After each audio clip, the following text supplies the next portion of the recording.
بسم اللہ الرحمن الرحیم۔ السلام علیکم ورحمۃ اللہ وبرکاتہ۔ ایک بادشاہ نے اعلان کر رکھا تھا کہ جو اچھی بات کہے گا اس کو 400 دینار یعنی سونے کے سکے دیے جائیں گے۔ ایک دن بادشاہ رعایا کی دیکھ بھال کرنے نکلا۔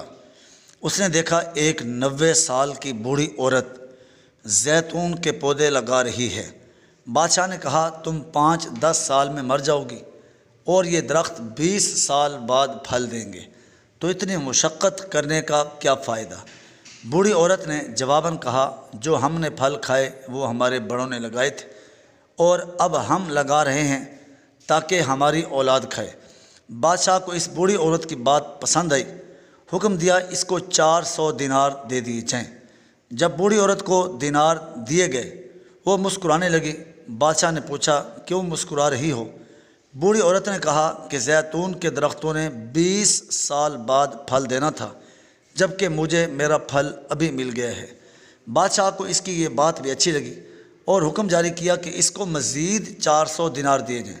جب اس عورت کو مزید 400 دینار دیے گئے تو وہ پھر مسکرانے لگی۔ بادشاہ نے پوچھا اب کیوں مسکرائی؟ بوڑھی عورت نے کہا زیتون کا درخت پورے سال میں صرف ایک بار پھل دیتا ہے، جبکہ میرے درخت نے 2 بار پھل دیے ہیں۔ بادشاہ نے پھر حکم دیا کہ اس کو مزید 400 دینار دیے جائیں۔ یہ حکم دیتے ہی بادشاہ تیزی سے وہاں سے روانہ ہو گیا۔ وزیر نے کہا حضور آپ جلدی سے کیوں نکل آئے؟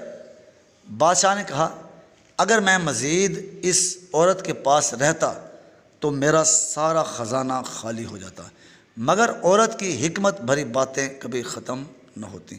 اچھی بات دل موہ لیتی ہے، نرم رویہ دشمن کو دوست بنا دیتا ہے، حکمت بھرا جملہ بادشاہوں کو بھی قریب لے آتا ہے۔ اچھی بات دنیا میں دوست بڑھاتی ہے اور دشمن کم کرتی ہے اور آخرت میں ثواب کی کثرت کرتی ہے۔